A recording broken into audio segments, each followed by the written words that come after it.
The November wind came straight off the lake, the kind that found every gap in your jacket and reminded you that Superior didn't care how many layers you wore. I stood on the deck of the Iron Promise, hands shoved deep in my pockets, watching gray water churn against the harbor pilings. Duluth spread out behind me, docks and warehouses and the grain elevators that had been there longer than I had. 12 years I'd been pulling wrecks from these depths, 12 years of recovery work, of documenting what went down and bringing up what the lake decided to give back. Started as a diver, worked my way to captain, bought the Promise when her previous owner retired south where water stayed liquid year-round. The work was steady. Ships went down.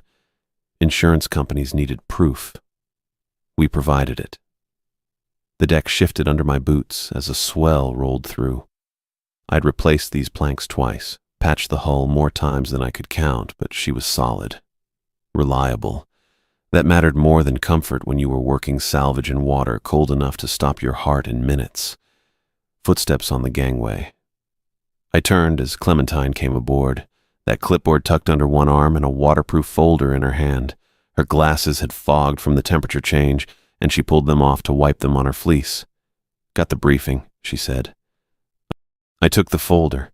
Heavy stock, the kind insurance companies used when they wanted you to know the job mattered. Northland Maritime Insurance stamped across the top in blue ink.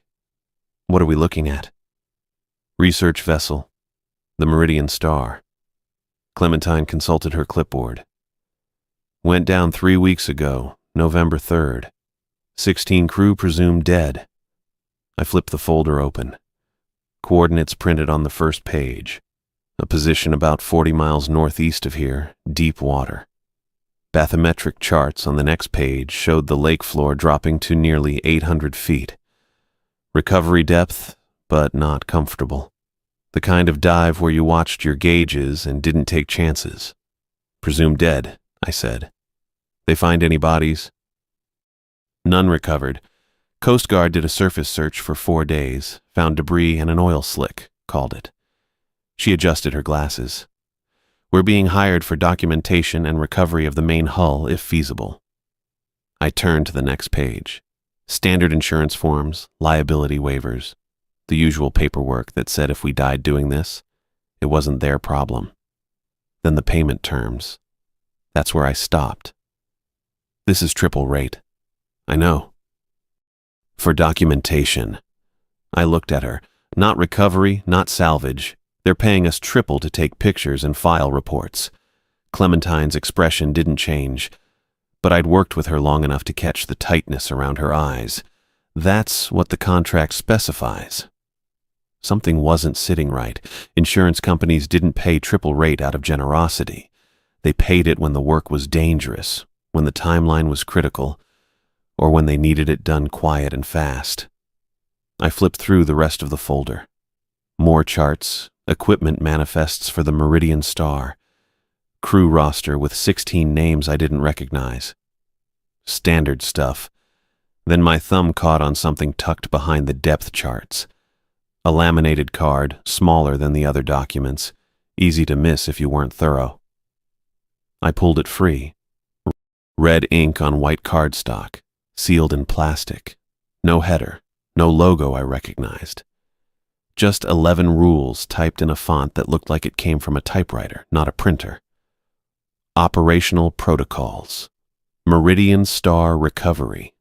The first rule was straightforward enough. Maintain radio silence except for scheduled check-ins every 6 hours.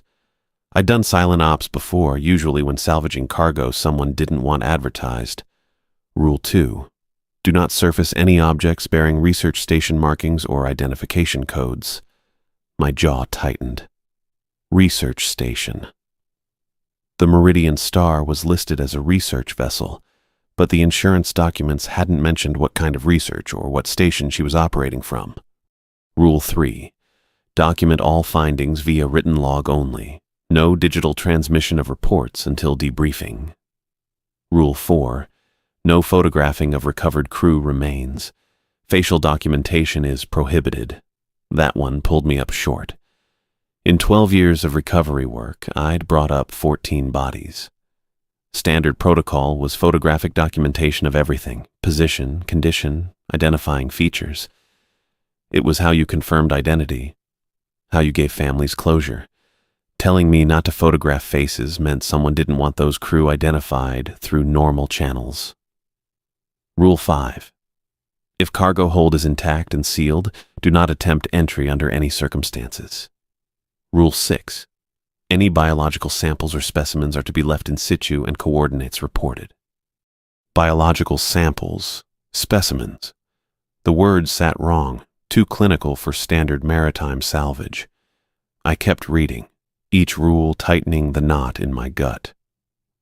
Rule 7. Equipment showing active power sources is to be marked, but not retrieved. Rule 8. All personnel must undergo medical examination within 12 hours of surfacing. Rule 9. Maintain minimum distance of 20 feet from any intact laboratory spaces. Laboratory spaces. On a research vessel, in Lake Superior. Rule 10. Report any anomalous readings or unexplained phenomena immediately via encrypted channel, frequency attached. My thumb moved to the bottom of the card. Rule 11 was shorter than the others, just 2 sentences that made the temperature on deck feel 10 degrees colder. If recovered personnel display signs of life, do not attempt resuscitation. Contact emergency number immediately. I read it again, then a third time. 16 crew, 3 weeks underwater in November. Lake Superior this time of year was 38 degrees, maybe 40 on a warm day. Nobody survived 3 weeks in that. Nobody survived 3 hours. But someone thought they might. Someone thought it was possible enough to put it in the rules. Not as a hypothetical, not as a distant contingency, but as instruction 11 out of 11. The last thing they wanted me to remember before going down. My hand had gone tight on the card, creasing the laminate.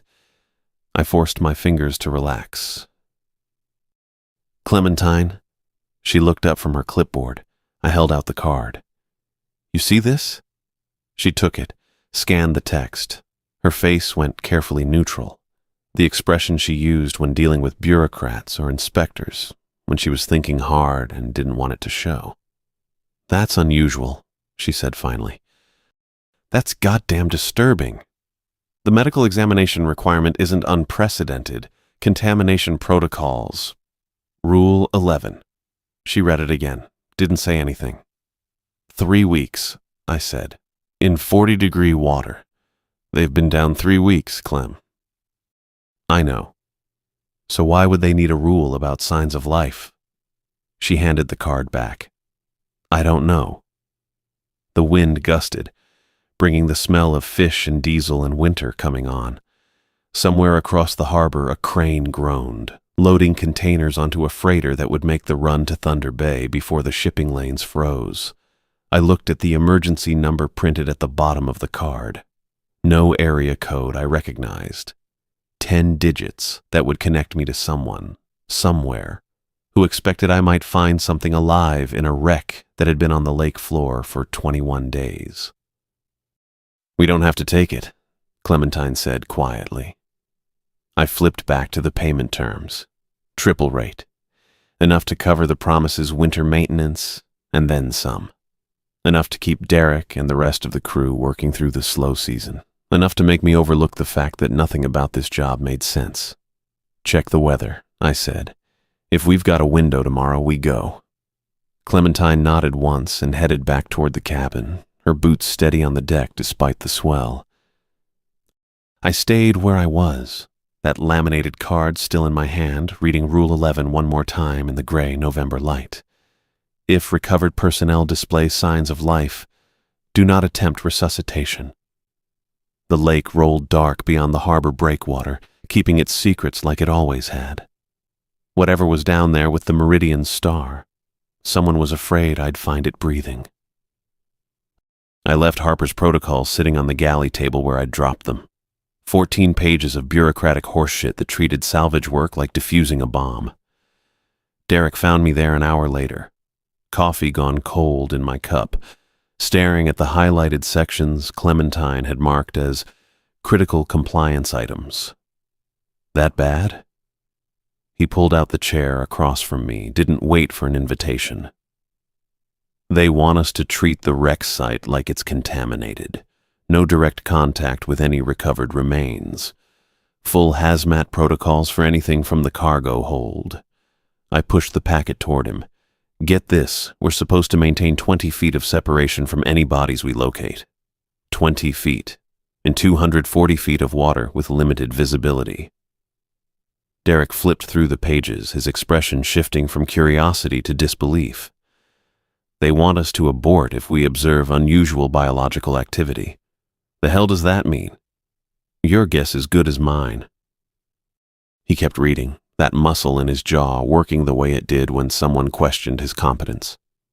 6 years we'd worked together, long enough that I could read his moods without him saying a word. He'd done Navy salvage work before going private, pulled bodies from flooded compartments in training accidents and real disasters both. Treated it with respect but not fear. Bodies were part of the job, tragic but manageable. This is paranoia. He set the packet down, tapped one finger on the hazmat section. 40-degree water, Lewis. Nothing survives down there. Whatever killed those crew members, it's long gone or it never existed in the first place. That's what I figure. They're covering their asses. Something went wrong on that ship, something they don't understand.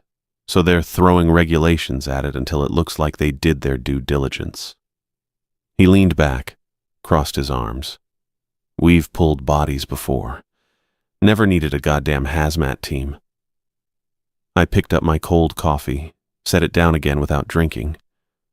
Clementine thinks we should follow everything to the letter. Clementine's operations, not dive. She doesn't have to work in a suit with 20 extra pounds of gear that serves no purpose except checking boxes for some federal agent who's never been below 50 feet. Fair point. The hazmat additions would make the work harder, slower, more dangerous in their own way. Limited mobility, reduced visibility through the extra face shield, communications interference from the additional layers, all to protect us from bodies that had been sitting in near-freezing water for 8 months. So, what do you want to do? Derek asked. I pulled the packet back, found the section on ROV deployment. We run the ROV first. Standard procedure anyway. We always survey before sending divers down. We follow that part by the book, get a clear picture of what we're dealing with. And the rest? We use sense. Safety protocols that make sense, we follow. Decontamination procedures, fine.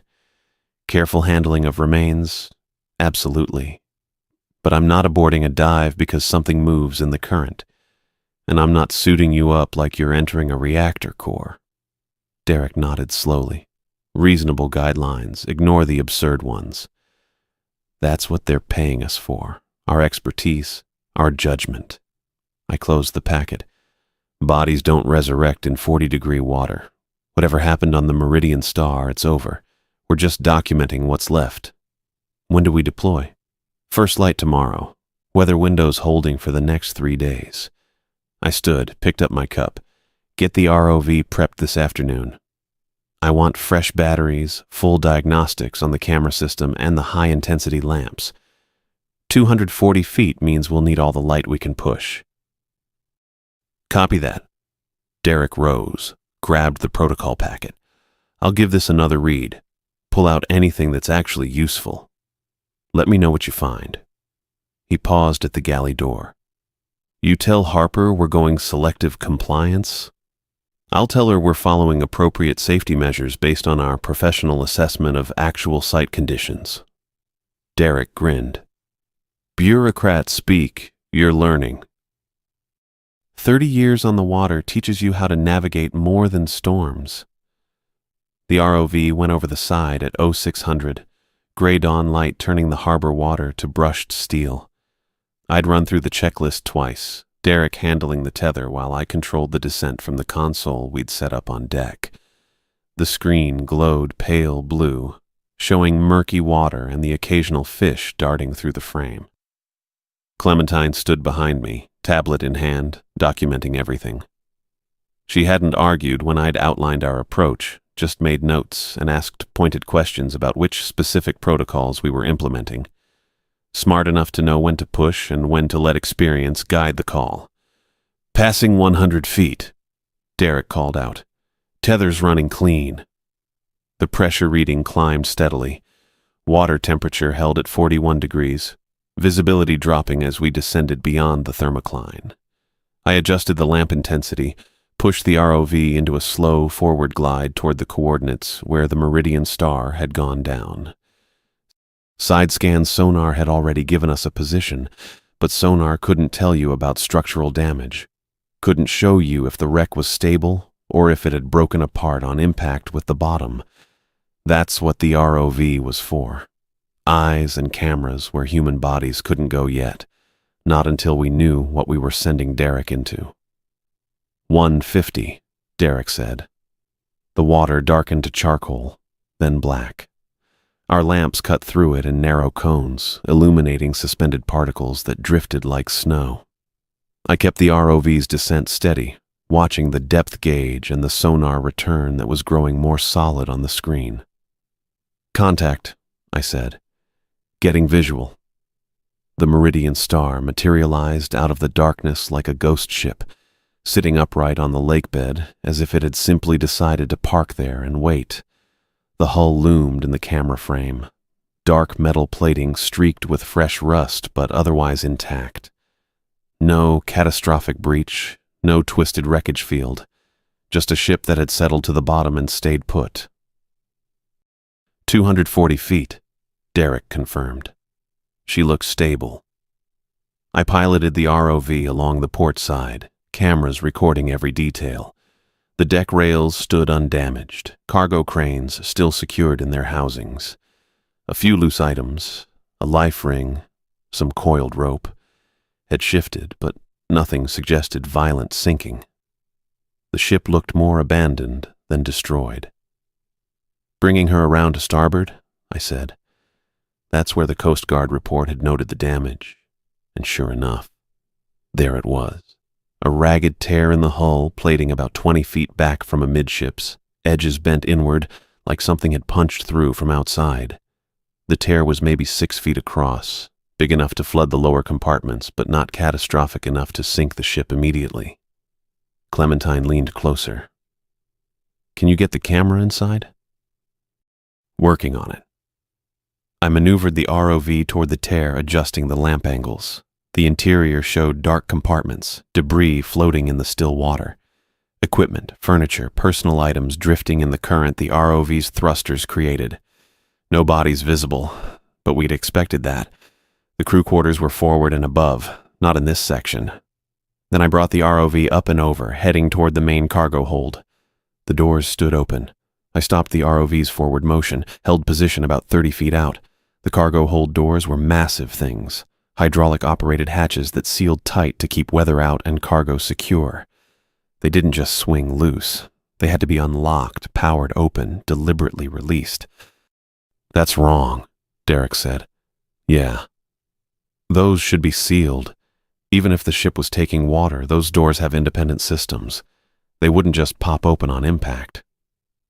I moved the ROV closer, bringing the camera to bear on the door mechanism itself. The locking clamps sat in their open position, retracted fully, not damaged, not broken. Released. Clementine's stylus tapped against her tablet, rapid, nervous rhythm. Could the crew have opened them? Maybe trying to jettison cargo to stay afloat? Maybe. But it didn't track. You didn't open your cargo hold when you were sinking. You sealed everything tight, tried to maintain whatever buoyancy you had left. Derek voiced what I was thinking. Looks like someone opened them from inside, after she settled. Can't be. But I stared at the screen, at those deliberately retracted clamps, and couldn't find another explanation that fit the evidence. I pushed the ROV forward, bringing it to the threshold of the cargo hold. The lamps penetrated maybe 20 feet into the darkness before the black water swallowed the light. Cargo containers sat secured to the deck, their outlines barely visible, Empty space between them where loading paths ran. Something moved in that darkness. Just a flicker at the edge of the lamp's reach, there and gone before I could process what I'd seen.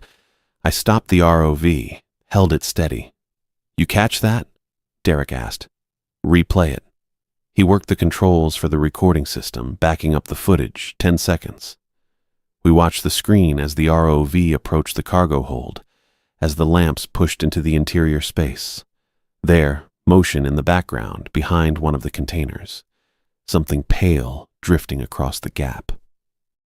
"Current," Clementine said. "Moving debris." I backed up the footage again, advanced it frame by frame.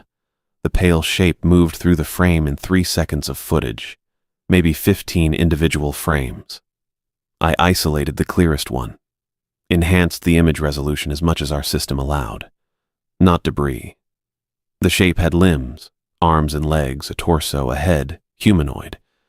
But the proportions were wrong, the joints bending at angles that human anatomy didn't allow. It drifted past the cargo hold entrance, pale as drowned flesh, its movement too deliberate for simple current. And it was retreating from our lights. I watched it 3 more times, that thing pulling back into the darkness away from the ROV's lamps. Intentional, purposeful, aware. Derek's hand gripped the edge of the console, knuckles white. "Tell me that's a body. Tell me that's just one of the crew and the currents moving it strange." I couldn't. Bodies didn't move away from light sources. Bodies didn't retreat with purpose. Bodies didn't have limbs that bent wrong. The ROV's camera stared into the cargo hold darkness, recording nothing but black water and the faint outlines of secured containers. Whatever I'd just seen, it had gone deeper into the ship, away from our observation. Waiting. I should have called it off right there. That's what the protocols said. What common sense demanded. What 42 years of life, 20 of them on the water, should have taught me about trusting my gut when something felt wrong. But Derek was already suited up, tanks checked, helmet sealed. The iron promise rolled gentle in the swell, conditions as good as we'd get this time of year. And I kept thinking about that shape moving through the Meridian Star's interior, about Harper's warnings that felt more like threats, about 3 weeks of wondering what the hell was down there. "Send you down," I said. Derek's grin split his face, visible through the helmet faceplate. "Now we're talking." 30 minutes max. First sign of trouble, you surface. I don't care if you're 2 feet from something interesting. Copy that, Captain. Clementine worked the winch controls, her jaw set tight. She hadn't said a word since I'd made the call, but I could read the disapproval in every rigid line of her shoulders. Derek went over the side clean. No hesitation. The tether played out smooth while I watched his shape descend through the gray-green water, getting smaller, darker, gone. I moved to the monitor setup we'd rigged in the wheelhouse. 2 feeds, Derek's helmet cam and the ROV we'd sent down first as a guide. The screens showed murky water, sediment stirred by Derek's descent, the ghost outline of the wreck emerging from the gloom below. Depth at 40 feet, Derek's voice came through clear on the comms. Visibility about 15. Copy. How's the current? Manageable. Getting some pull from the northeast, but nothing I can't handle. The Meridian Star took shape on the monitors, lying on her side like she'd just decided to rest. Her hull showed impact damage along the port side, the reef that had opened her up and sent her down. But the structure looked intact otherwise. No major breaching beyond the initial wound. Derek approached the cargo access hatch we'd identified on the ROV pass. The opening gaped black against the ship's white paint, a mouth leading into darkness. "Beginning entry," Derek said. Then his voice changed. "Lewis, you seeing this?" I leaned closer to the monitor. The helmet cam showed Derek's hand reaching toward the hatch frame, his dive light cutting through the murk. But there was something else illuminating the corridor beyond. A faint glow, pale blue-green, coming from inside the flooded ship. "What am I looking at?" My hand found the comm button, pressed hard. The interior, it's lit up. That's not possible. But I was staring right at it. The corridor beyond the hatch glowed with that eerie, bioluminescent shimmer, bright enough to see by even without Derek's torch. Yeah, well. Derek pushed through the opening, pulling himself hand over hand along what had been the corridor's wall, now the floor with the ship on her side. Possible or not, I got light down here. Clementine appeared at my shoulder. Flooded generators don't work. I know. 3 weeks underwater, no power, no... I know. The helmet cam showed Derek moving deeper into the ship, his movements efficient and controlled despite the wrongness of what we were seeing. The glow intensified as he progressed, painting the corridor in shades of aquamarine and deeper blue. It didn't flicker or pulse, just a steady, impossible radiance emanating from the walls themselves. Not light fixtures, not emergency strips or chemical glow sticks. The walls. The metal surfaces of the Meridian star's interior glowed with their own light, uniform, and constant. This is some kind of algae bloom, Derek said, but his voice carried doubt. Bioluminescent bacteria, maybe. In 3 weeks? Coating every surface? I watched his gloved hand brush against the corridor wall. The glow didn't change, didn't smear or cloud the water. That's not bacteria. Then what is it? I didn't have an answer. Just that feeling in my gut getting stronger, louder, screaming at me to pull him out. Derek reached a junction, hesitated. Cargo hold should be through that hatch port side. Copy. He maneuvered through the opening, moving from what had been a corridor into the larger space beyond. The helmet cam struggled with the sudden expansion, auto-adjusting exposure to compensate for the increased light. When the image stabilized, I stopped breathing. The cargo hold stretched out before Derek's camera, cavernous and wrong. Row after row of cylindrical tanks, each one maybe 8 feet tall and 3 wide, arranged in neat lines across the deck. Most of them had ruptured. Metal peeled back from the inside, glass observation ports shattered outward, fragments glittering in the blue-green glow. But 3 tanks stood intact in the center row. 3 sealed cylinders with observation windows still whole, still showing what floated inside. Jesus Christ, Derek whispered. The things in those tanks had been human once. You could see it in the basic structure. 2 arms, 2 legs, a head. But Superior had changed them the way pressure and darkness changed everything that went deep enough. Their skin had gone translucent, revealing the shadow of organs and bones beneath. Limbs elongated, fingers webbed, joints bending in directions that made my eyes hurt. Their faces were worst, stretched. Eyes too large, pupils blown wide and black, mouths that opened too far, showing too many teeth. Adapted, I thought. Not drowned, not dead and rotting. Adapted. Lewis, Derek's voice had gone tight. What the fuck am I looking at? I don't know. My throat felt like I'd swallowed sand. Get samples if you can, but don't... The middle tank's occupant opened its eyes. Black on black, pupils indistinguishable from iris, but the movement was unmistakable. Eyelids peeling back, gaze focusing, head turning with liquid grace to track Derek's position. Then it smiled. Surface. The word came out flat, final. Derek, surface now. Copy, The comms dissolved into static, a wall of white noise that made me rip the headset away from my ear. On the monitors, Derek's helmet cam showed nothing but scrambled pixels, the image breaking apart into digital artifacts. Derek! I jammed my finger against the comm button, holding it down. Derek, respond! Nothing but static. I switched to the ROV feed.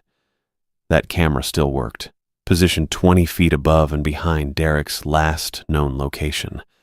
The image quality was shit. The ROV's lighting couldn't compete with that impossible glow, but I could make out shapes, movement. Derek swimming for the hatch. Fast, controlled. The training kicking in even through whatever panic he must be feeling. The tanks behind him. 2 still sealed, The middle one. Empty. The observation window showed nothing but circulating fluid, the thing that had been inside gone. "Clementine, get on the winch. Soon as he clears the wreck, haul him up fast as you can." She was already moving, boots pounding across the deck. Through the wheelhouse window, I saw her reach the controls, hands flying over the switches. The ROV feed showed Derek reach the corridor, pull himself through with powerful strokes. The helmet cam stayed dead, just static and occasional fragments of image too broken to parse. I kept my eyes on the ROV monitor. Watched Derek navigate back through that glowing corridor, heading for the exit hatch. Watched the empty space behind him, waiting for something to emerge from the cargo hold. The water around Derek had started to darken. Not sediment, not shadow. The glow was fading, that impossible light dimming like someone had their hand on a switch, turning it down slow and steady. By the time Derek reached the exterior hatch, the Meridian Star's interior had gone completely black. He cleared the opening, kicked hard for the surface. The ROV tracked his ascent, bubbles streaming from his regulator, tether playing out above him. I ran for the deck. Clementine had the winch going full speed, the motor whining with the strain. The tether came up fast, dripping, trailing water across the Iron Promise's deck. Derek broke the surface 30 yards out, arm raised. I could see him swimming toward us, movements strong and controlled. Then he stopped. Just hung there in the water, one arm up, body suddenly motionless. "Derek!" I leaned over the rail, cupped my hands. "Derek, swim!" He didn't respond, didn't move. The tether kept pulling him closer, but his body stayed limp in the water, face down now, limbs trailing. Clementine swore, constant and creative, hands locked on the winch controls. I grabbed a boat hook, leaned out as far as I dared, waiting for Derek to come into range. The helmet cam flickered back to life on the monitor inside the wheelhouse. I could see it through the window, the screen showing a perfect, clear image for the first time since the static hit. It showed the interior of Derek's helmet, and the water flooding in through the broken seal at his neck. The helmet camera cleared for just a second, long enough to see Derek thrashing toward the cargo hold exit, arms churning water in strokes I'd watched him make 1,000 times. Practiced, efficient movements that had pulled him through Navy training and 6 years of commercial dives. Not panicked, purposeful. The screen flickered again, static eating the edges of the frame, but I could still make out his silhouette against the faint illumination from his helmet lamp. Moving fast, making for the corridor that led back to the hull breach, back to open water. Back to us. My hand found the radio transmit button. "Derek, talk to me. You're still broadcasting. Tell me what's happening." Nothing but the hiss of dead air and the clicking that had started when the seal broke. On screen, Derek's lamp swept the corridor ahead. Metal walls scored with rust, that same strange corrosion pattern we'd seen on the exterior hull. The beam caught something at the edge of the passageway. Movement. Derek stopped swimming. Just stopped, hanging there in the water column with his arms spread slightly, legs drifting behind him in the current. "Derek," I kept my voice level. "Keep moving. Don't stop."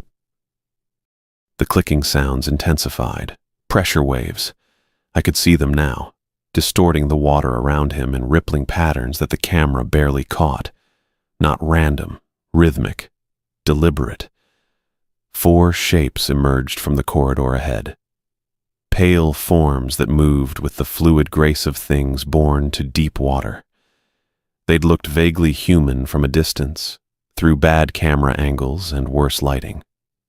Up close, with Derek's helmet lamp illuminating them full on, there was nothing vague about it. They had been human. I could see the basic architecture still there. Head, torso, limbs arranged in familiar configuration. But everything else had changed. Skin gone translucent and colorless, showing the darker structures beneath. Arms elongated, fingers webbed and tipped with something that wasn't quite nail and wasn't quite claw. Legs fused partially together, ending in broad flukes that propelled them through the water with minimal effort. Their faces. Christ. Eyes enlarged and lidless, adapted for the absolute dark of deep water. Noses reduced to slits. Mouths wider than they should be, showing too many teeth when they opened to emit those clicking sounds, but still recognizable as faces, still carrying the ghost of human expression in the way their features moved. Jesus fuck. Clementine's voice came from somewhere behind me, barely above a whisper. I couldn't respond, couldn't look away from the screen.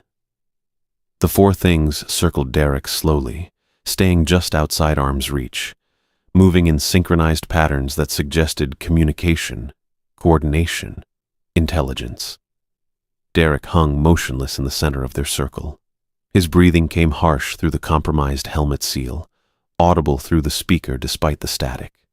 Fast, shallow pulls of air that fogged his faceplate. But he wasn't struggling anymore. The clicking intensified. I watched the pressure waves ripple through the water, distorting the image at regular intervals. The creatures moved closer, tightening the circle.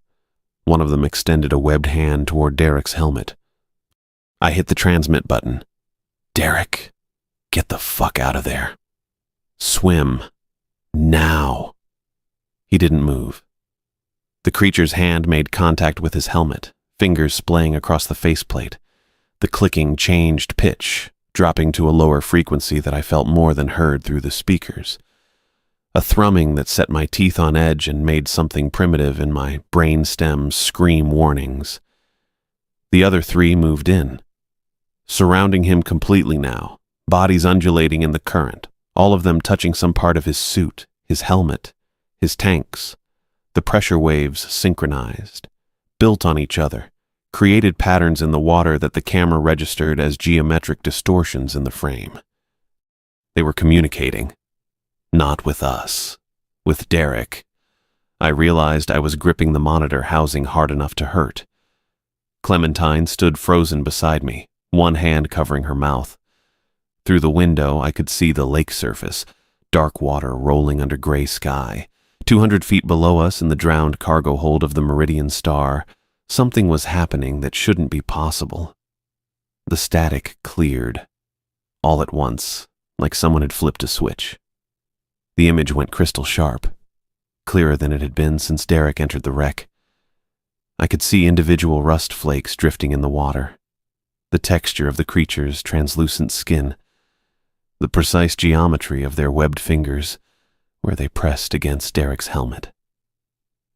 And I could see his face through the faceplate, calm, absolutely calm, the panic gone from his eyes, replaced by something I couldn't name.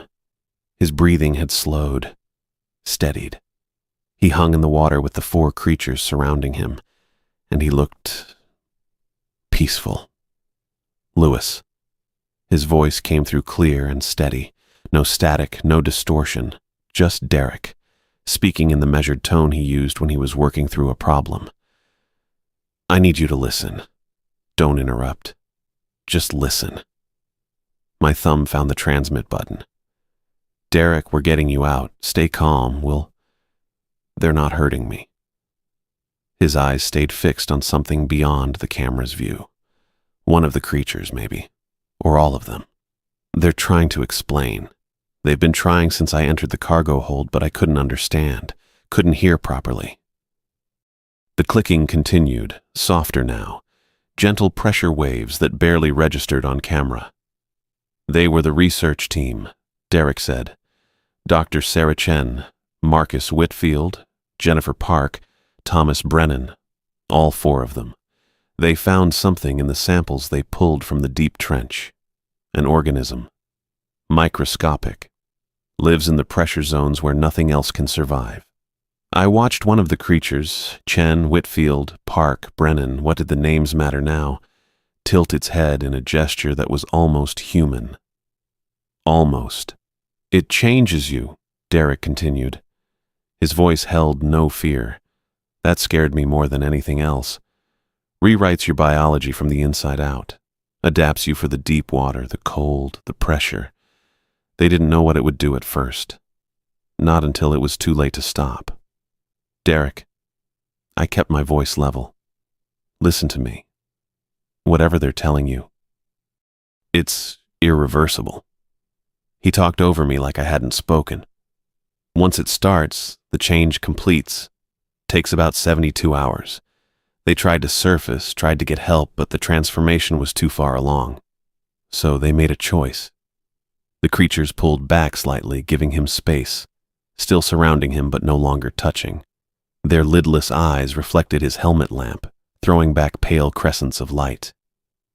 They chose to finish it, Derek said. Came back down here where the pressure helps, where the cold slows their metabolism enough that they can think clearly. They've been living in the Meridian Star for 3 months. Waiting. My hand stayed frozen on the transmit button. Behind me, I heard Clementine's sharp intake of breath, but I couldn't turn to look at her. Couldn't take my eyes off the screen. They want to go deeper, Derek said. There are cavern systems in the trench, places where the organism thrives, where others like them can survive. But they need help, need equipment, supplies. They were trying to signal the research station when the ship went down. One of the creatures moved closer to him again, extended both hands in a gesture that looked like offering, like invitation. Derek, you're not making sense. I forced the words out. The seal broke on your helmet. You're getting contaminated water in your air supply. We need to bring you up before... It's already in me, Lewis. The words hit like a gut punch. Derek's eyes finally found the camera, found me 200 feet above him in the Iron Promises cabin. His expression stayed calm, too calm. The expression of a man who'd already made his decision. Happened when the seal broke, he said. Maybe before. They're in the water here, microscopic. Billions of them.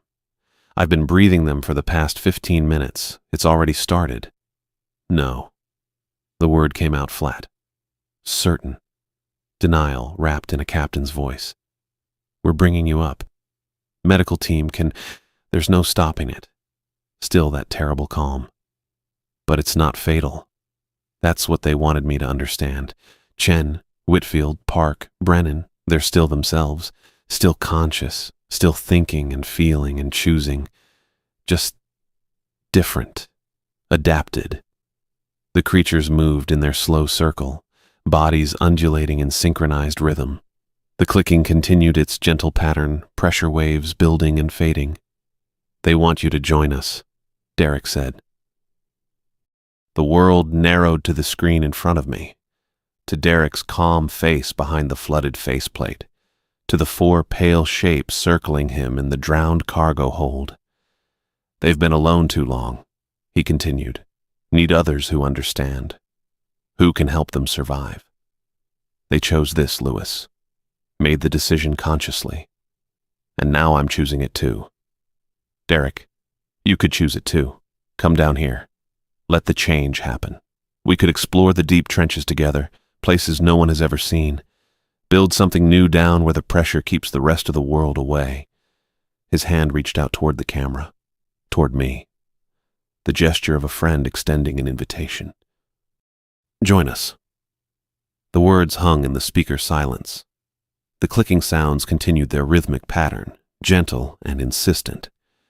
The 4 creatures watched Derek with their enlarged eyes, and Derek watched me through the camera. And 200 feet of cold, superior water separated us. Rule 11 finally made sense. Emergency number to be called without hesitation in the event of anomalous biological exposure. I'd thought it was about resuscitation, about getting medical help fast when something went wrong on a dive. But Harper had been specific about the language, containment, quarantine protocols. The whole briefing focused on keeping something isolated, keeping it from spreading, not keeping divers safe, keeping everyone else safe from what the divers might bring back. The protocols hadn't been paranoia. They'd been preparation. Every rule I'd dismissed as bureaucratic overcaution had been written by people who knew exactly what was down there, who knew what the research team had found, what they'd become, who knew it could spread. The suit inspection requirements, the decontamination procedures, the sealed sample containers, and the prohibition on bringing anything back without clearance. All of it designed to prevent exactly what had just happened to Derek: exposure, infection, transformation. I thought about Harper's face across the table in that windowless room, the careful way she'd explained each rule, watching for my reaction. She'd known. They'd all known. The government had sent us here not to salvage cargo or recover bodies, but to assess whether the contamination could be contained, whether the research team was still down there, whether they were still human. And we'd given them the answer. Derek had given them the answer, swimming into that cargo hold without understanding what was waiting. Now he was breathing the organism with every pull of contaminated air through his broken seal, and in 72 hours he'd be like the others. Pale, adapted, changed into something that could survive in the crushing dark of Superior's deepest trenches. My friend of 6 years looked at me through the camera with calm eyes and offered me the same choice. I reached for the transmit button. My hand stopped halfway. Derek was already lost, had been lost the moment that seal broke. Maybe before, when the first microscopic organisms entered his breathing mixture. The change was happening inside him right now, rewriting his biology cell by cell, and nothing I said or did would stop it. In 72 hours, Derek Lee would cease to exist, and something else would be wearing his shape. I should have fought harder to save him. That's what I told myself later, in the quiet hours when sleep wouldn't come, that I should have found another way, some angle I hadn't considered, some protocol Harper's people had buried in those 14 pages that would have brought Derek up alive and human. But standing there in the galley with Clementine's face white as paper and Derek's helmet camera showing lake water pouring through his broken seal, I knew the truth. He was already gone. Clementine. My voice came out steady. Decades of making calls under pressure, of staying calm when storms turned the lake into a killing floor. Trigger the emergency beacon. Her hand froze halfway to the radio. Lewis, do it now. She stared at me. Behind her glasses, those hazel eyes searched my face for something. Doubt, maybe. Hesitation. Some sign that I hadn't just made the choice we both knew I was making. I gave her nothing. Her fingers found the switch. The beacon activated with a high-pitched whine that made my teeth ache, broadcasting our position and distress code across every maritime frequency within 200 miles. Get topside, I said. Tell the deck crew to cut the line. Lewis, he's still down there. I know where he is. The words came out harder than I meant. Clementine flinched, and something in my chest twisted, but I couldn't afford softness now. Couldn't afford to explain what we'd both seen on that screen. Derek's face behind the flooded faceplate, eyes still open, still aware, still breathing water that shouldn't have let him breathe at all. She went. I stayed in the galley watching the monitor. Derek had stopped thrashing. The camera showed him drifting in the cargo hold darkness, suspended in black water, arms floating at his sides. Peaceful, almost. The way bodies looked after they'd given up fighting. Except his chest kept moving. Slow, rhythmic expansions that had nothing to do with holding breath or final convulsions. He was adapting. The thing Harper had warned me about, the contamination she'd buried in clinical language and procedural guidelines, it was happening right now, 70 feet below my deck. Rewriting Derek cell by cell, turning him into something that belonged down there in the cold and the dark. I reached for the radio. My hand shook. Just once. Just a tremor I could blame on the cold, if anyone asked. Deck crew, this is Sullivan. Cut the dive line. Static crackled. Then Tommy's voice, young and uncertain. Captain, Derek's still on it. I know. Cut it. But that's an order. Silence. long enough that I thought he might refuse, might force me to go up there and do it myself. Then the radio clicked off. Through the hull, I felt more than heard the vibration of the winch releasing, the dive line spooling out, dropping free, taking Derek's tether to the surface with it, leaving him down there alone. I killed the monitor before I could watch him realize what I'd done. The helicopters came in low across the water, black against the gray afternoon sky. 4 of them. No markings, no registration numbers visible even through the binoculars I'd trained on their approach.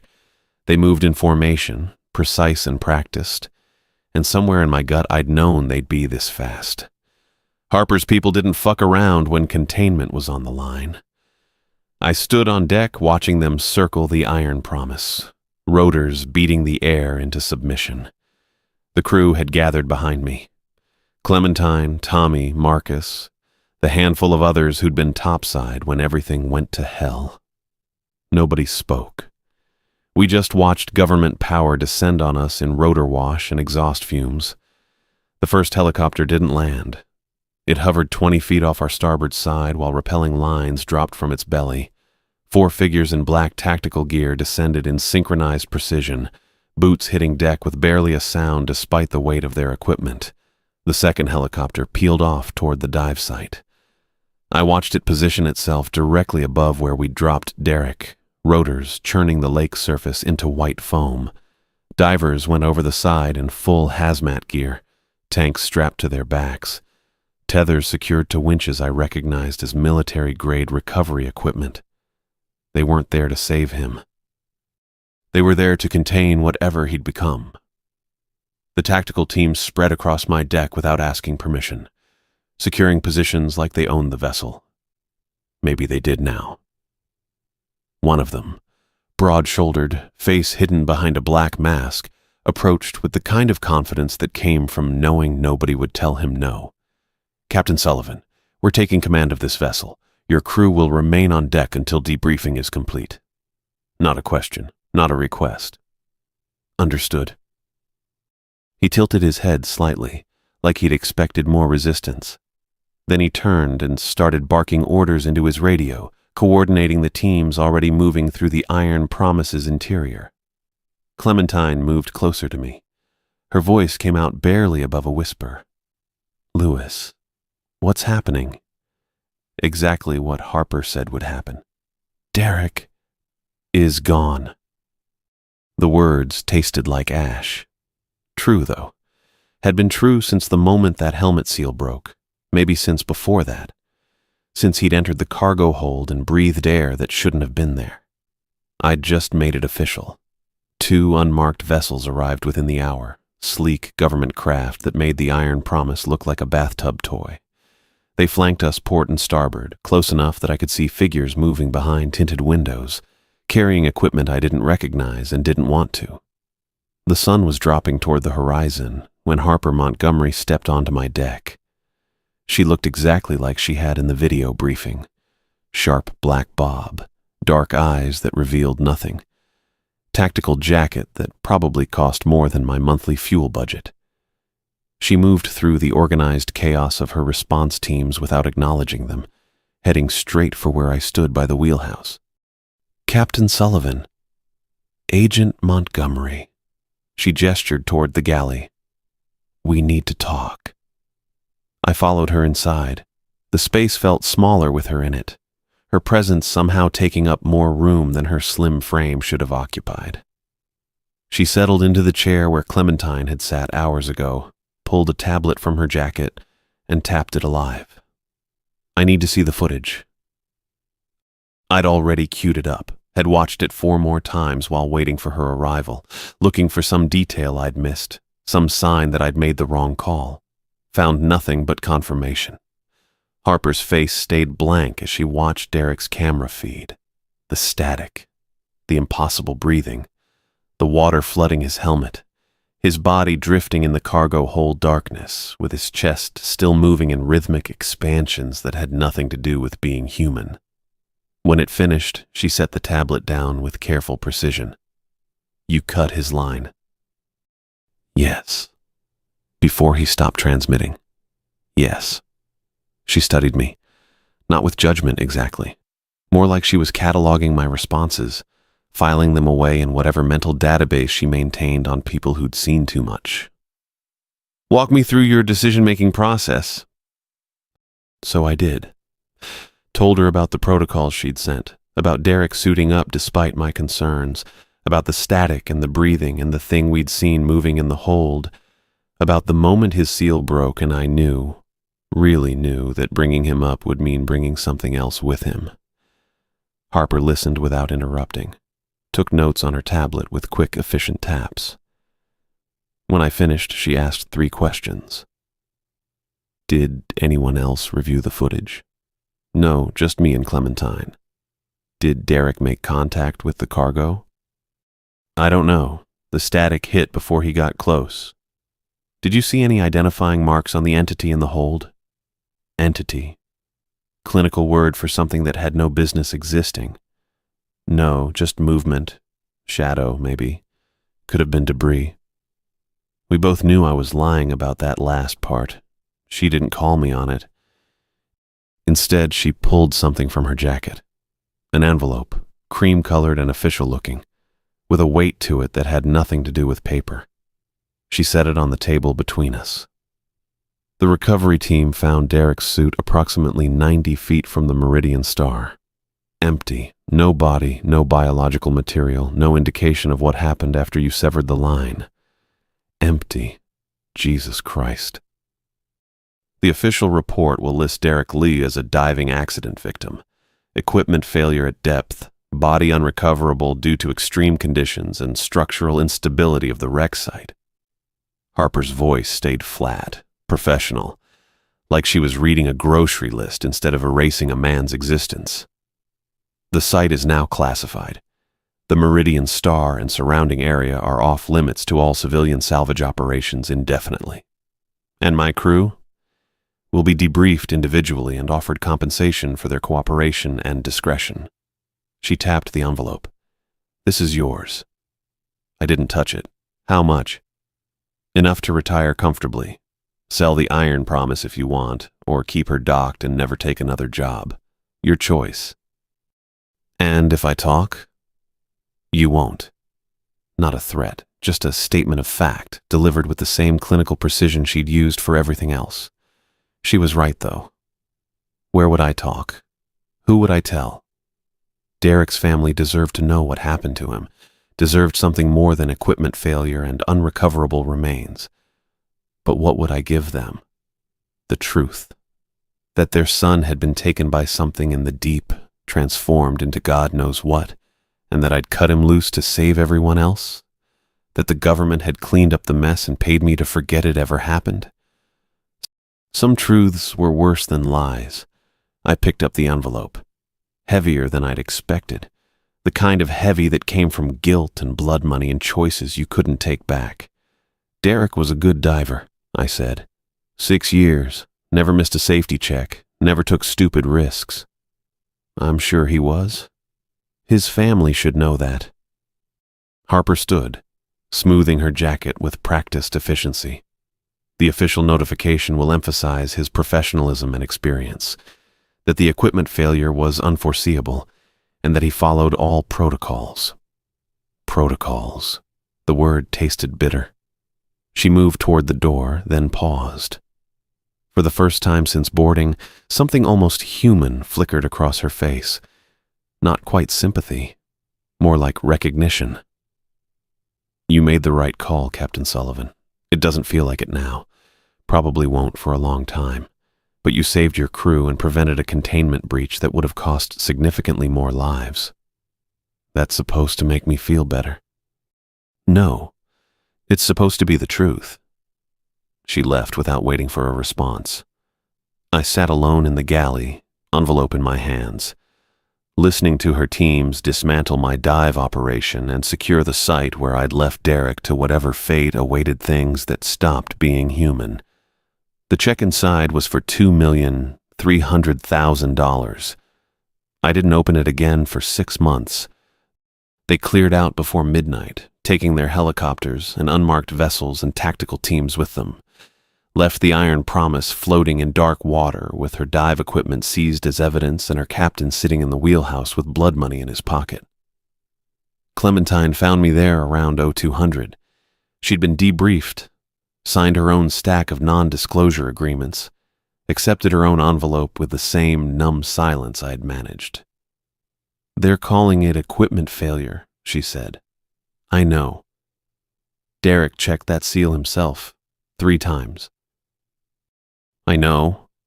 She stood in the doorway, backlit by the running lights, and I could see her hands shaking, just slightly. The kind of tremor you got when adrenaline finally wore off and left you with nothing but the weight of what you'd witnessed. Did we do the right thing? I'd been asking myself the same question for 8 hours. Still didn't have an answer that felt true. We did the only thing. That's not the same. No, it's not. She left after that, took her severance pay and her silence and moved to Minneapolis, got a job managing logistics for a trucking company. Last I heard, she was doing fine. Never went near the water again. I kept the Iron Promise docked for 3 years. Told myself I was doing maintenance, waiting for the right contract, taking time to consider my options. Really, I just couldn't bring myself to go back out there. Eventually sold her to a salvage outfit in Thunder Bay. They renamed her, stripped her down, rebuilt her into something that didn't carry ghosts in her galley and blood on her deck. The money sits in an account I barely touch. Retirement fund, the bank calls it. I call it the price of knowing when to cut the line. Derek Lee died on November 18th in a diving accident. Equipment failure at depth, body unrecoverable. That's what the Coast Guard report says. That's what his family was told. That's what goes in the maritime safety databases as a cautionary tale about the dangers of deep salvage work. The truth stays classified, buried under Harper Montgomery's protocols and government containment procedures and $2 million of silence. Some nights I still see his helmet camera feed, the water flooding in, his chest still moving, his body adapting to something that shouldn't exist. And I remember that the last thing I did for my friend was leave him 70 feet down in the cold and the dark, alone with whatever he was becoming. That's the truth I carry, the one I'll never speak aloud. The paperwork took 3 weeks. Lawyers, accountants, meetings in offices that smelled like carpet cleaner and burnt coffee. I sold Sullivan Maritime to a holding company out of Milwaukee for less than it was worth and didn't try to negotiate up. They wanted the boats, the equipment, the contracts. Fine, take it all. I kept my mouth shut through the closing, signed where they pointed, deposited the check without looking at the numbers. The buyer's rep asked if I had plans for retirement, what I'd do with my time now. I told him I hadn't thought that far ahead. Truth was, I'd thought about nothing else since I watched Derek disappear into Superior's depths. The Iron Promise went with the sale.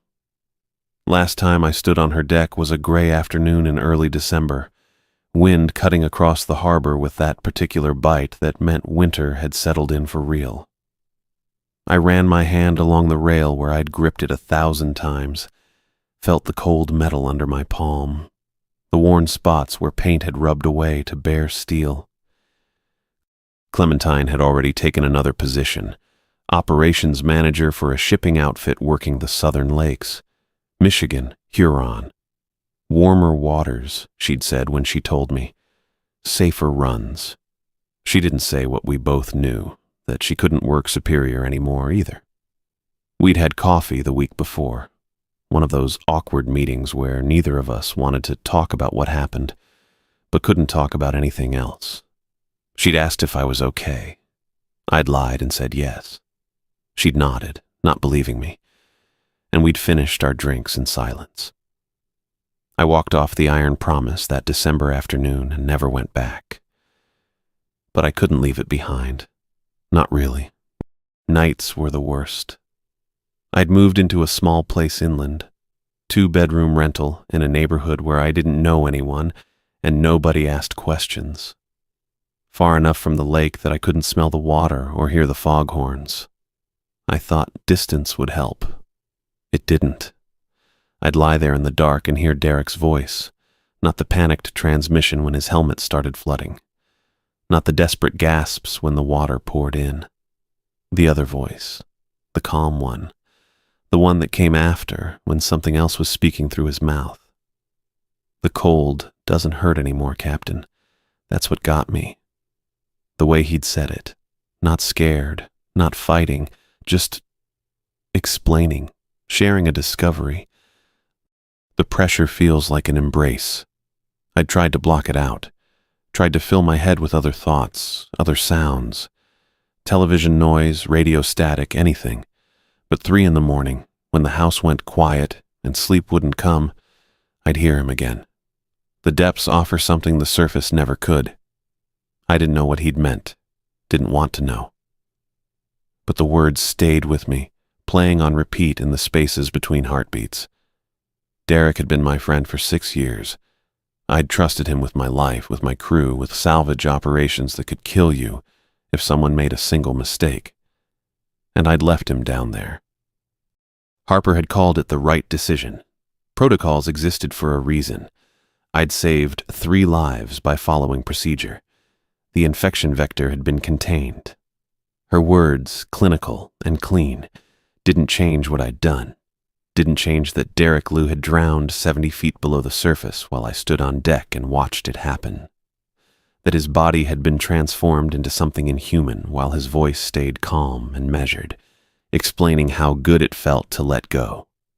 I'd abandoned my friend to the darkness. That was the truth I carried, the one that sat in my chest like a stone, cold and heavy and permanent. The lake kept her secrets, always had. Superior was old and deep and patient, and she'd swallowed more ships, more lives, more mysteries than anyone could count. The Meridian Star was just one more wreck in her collection. But now I kept a secret too. Harper's people had sealed the records, classified the incident. The official report said the salvage operation had been suspended due to equipment failure and hazardous conditions. Derek Lee had died in a diving accident, standard boilerplate, nothing unusual. They'd paid me to stay quiet. Not directly, not in so many words, but the settlement that came with the non-disclosure agreement had been generous enough that I understood the arrangement. Take the money, keep my mouth shut, never speak about what I'd seen or what I knew. I took it. What else was I going to do? So I carried the knowledge alone. The understanding that somewhere beneath Superior's surface, in the flooded corridors of the Meridian Star, Derek wasn't really dead. Not in any way that mattered. His body was still down there, transformed, adapted, waiting. And he wasn't alone. The Meridian Star's crew had gone down with the ship 6 months before I ever arrived. 15 men and women who'd drowned when she sank. Harper had mentioned contamination in the cargo hold, bioweapon exposure, something that survived in the cold water and the crushing pressure. I knew what that meant now. 15 crew members, transformed just like Derek, changed into something that could survive in the depths, that didn't need air or warmth or light, something patient, something waiting. The thought kept me awake more than Derek's voice did. I'd see it in my mind, those flooded corridors, the darkness beyond my helmet lights, the shadows that moved wrong. I'd remember the figure I'd glimpsed through the cargo hold entrance, human-shaped but not human anymore. They were down there, all of them. The Meridian Star's crew and Derek adapted to their new existence, living in the wreck like it was home, waiting. I tried to convince myself it didn't matter. The Meridian Star was off limits now. Harper's people had made sure of that. No salvage company would touch her. The coordinates were flagged, the site was restricted, and anyone who tried to get close would face the kind of federal response that ended careers. But I knew better, knew how the industry worked, how bureaucracy moved slow and memory moved slower, how regulations got forgotten, how restricted sites got declassified, how time and budget cuts and changing priorities meant that eventually someone would decide the Meridian Star wasn't dangerous anymore. 5 years, maybe 10. Long enough for Harper to retire, for new administrators to take over, for the incident to become a footnote in some database that nobody checked, and then another salvage company would get the contract. Some outfit that didn't know the history, didn't understand what they were dealing with. They'd send down divers, maybe ROVs first, standard procedure. They'd find the wreck intact, cargo secured, everything looking clean and professional. They'd think it was an easy job.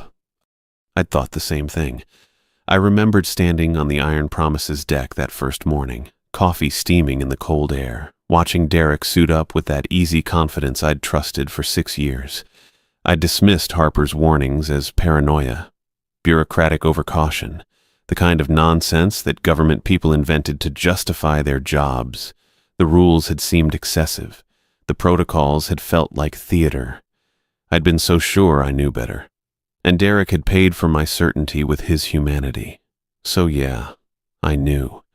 Knew that somewhere down the line another captain would make the same mistake I did, would think the warnings were overblown, would trust their experience over procedures they didn't understand, would send their crew into the depths because the job looked straightforward and the money was good.